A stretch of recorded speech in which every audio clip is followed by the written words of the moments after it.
Hello, എല്ലാവർക്കും നമസ്കാരം. ഇന്നത്തെ വീഡിയോയിലോട്ട് എല്ലാവർക്കും സ്വാഗതം. ഇന്നത്തെ വീഡിയോയിൽ നമ്മൾ ചെയ്യാൻ പോകുന്നത് ലോക ബാലവേല വിരുദ്ധ ദിനത്തോടനുബന്ധിച്ചുള്ള കുറച്ച് ചോദ്യങ്ങളും ഉത്തരങ്ങളുമാണ്. ഒന്നാമത്തെ ചോദ്യം, ലോക ബാലവേല വിരുദ്ധ ദിനം എന്നാണ്? ഉത്തരം ജൂൺ 12. രണ്ടാമത്തെ ചോദ്യം, ഏത് വർഷം മുതലാണ് ജൂൺ 12 ലോക ബാലവേല വിരുദ്ധ ദിനമായി ആചരിക്കാൻ തുടങ്ങിയത്? ഉത്തരം 2002. മൂന്നാമത്തെ ചോദ്യം, ഏത് സംഘടനയുടെ ആഹ്വാനപ്രകാരമാണ് ലോക ബാലവേല വിരുദ്ധ ദിനം ആചരിക്കുന്നത്? ഉത്തരം അന്താരാഷ്ട്ര തൊഴിൽ സംഘടന. നാലാമത്തെ ചോദ്യം, ബാലവേല കണ്ടുപിടിച്ച് റിപ്പോർട്ട് ചെയ്യുന്നവർക്ക് പാരിതോഷികം പ്രഖ്യാപിച്ച സംസ്ഥാനം ഏത്? ഉത്തരം കേരളം. അഞ്ചാമത്തെ ചോദ്യം, 6-നും 14-നും ഇടയിൽ പ്രായമുള്ള കുട്ടികൾക്ക് സൗജന്യവും നിർബന്ധിതവുമായ പ്രാഥമിക വിദ്യാഭ്യാസത്തിനുള്ള അവകാശം ഉറപ്പുവരുത്തുന്ന ആർട്ടിക്കിൾ? ഉത്തരം ആർട്ടിക്കിൾ 21A. ആറാമത്തെ ചോദ്യം, ബാലവേല ഉപയോഗിക്കാതെ നിർമ്മിക്കുന്ന ഉൽപ്പന്നങ്ങൾക്ക് നൽകുന്ന ഗുണമേന്മ മുദ്രയുടെ പേരെന്ത്? ഉത്തരം റെഗ് മാർക്ക്.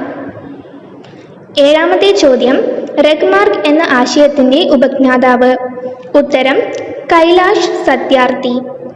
എട്ടാമത്തെ ചോദ്യം, റെഗ് മാർക്ക് ഇപ്പോൾ അറിയപ്പെടുന്നത് ഏതു പേരിൽ? ഉത്തരം ഗുഡ് വീവ്. ഒമ്പതാമത്തെ ചോദ്യം, ബാലവേല നിരോധിക്കുന്ന ഭരണഘടനയിലെ ആർട്ടിക്കിൾ? ഉത്തരം ആർട്ടിക്കിൾ 24.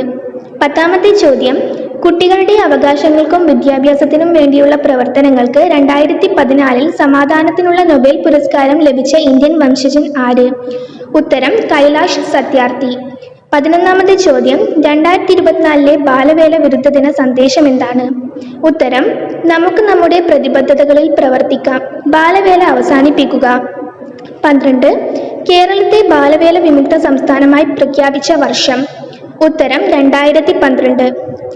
13ാമത്തെ ചോദ്യം, ബാലവേല തടയാൻ ട്രാക്കിംഗ് സിസ്റ്റം ആരംഭിച്ച ആദ്യ ഇന്ത്യൻ സംസ്ഥാനം ഏത്? ഉത്തരം ബീഹാർ. 14 ഖനികളിൽ കുട്ടികളെ തൊഴിലാളികളായി ഉപയോഗിക്കുന്ന രാജ്യം? ഉത്തരം ബ്രസീൽ. 15ാമത്തെ ചോദ്യം, 2022 ബാലവേല വിരുദ്ധ ദിന സന്ദേശം? Children should not work in fields but on dreams. 16 ബാലനീതി നിയമപ്രകാരം കുട്ടികളെ ജോലി ചെയ്യിപ്പിച്ച് അവരുടെ വരുമാനം ചൂഷണം ചെയ്യുന്നതിന് ലഭിക്കുന്ന ശിക്ഷ എന്താണ്? 5 വർഷം വരെ കഠിന തടവും 1 ലക്ഷം രൂപ പിഴയും. 17 ബാലവേല നിയമവിധേയമാക്കിയ ആദ്യ രാജ്യം ഏതാണ്? ബൊളീവിയ. 18ാമത്തെ ചോദ്യം, ബാലവേല ഏറ്റവും കൂടുതൽ രൂക്ഷമായി കൊണ്ടിരിക്കുന്ന ഭൂഖണ്ഡം ഏത്? ഉത്തരം ആഫ്രിക്ക. 19ാമത്തെ ചോദ്യം, ബാലവേലയ്ക്കെതിരെ പ്രവർത്തിക്കാൻ കൈലാഷ് സത്യാർത്ഥി രൂപവത്കരിച്ച സംഘടന ഏത്? ഉത്തരം ബച്പൻ ബച്ചാവോ ആന്തോളൻ. 20ാമത്തെ ചോദ്യം, ബാലവേലയ്ക്കെതിരായി പൊരുതാനും കുട്ടികൾക്ക് വിദ്യാഭ്യാസം നൽകുവാനുമായി 2021 കൈലാഷ് സത്യാർത്ഥിയുടെ നേതൃത്വത്തിൽ ആവിഷ്കരിച്ച പദ്ധതി ഏത്? ഉത്തരം ബാൽ മിത്ര ഗ്രാം. 1979 ഇന്ത്യയിൽ ബാലവേലയെ പറ്റി പഠിക്കാനും നിർദ്ദേശങ്ങൾ മുന്നോട്ട് വെക്കാനുമായി ഇന്ത്യ ഗവൺമെന്റ് കൊണ്ടുവന്ന ശുപാർശ കമ്മിറ്റി ഏത്? ഉത്തരം ഗുരുബത് സ്വാമി കമ്മിറ്റി.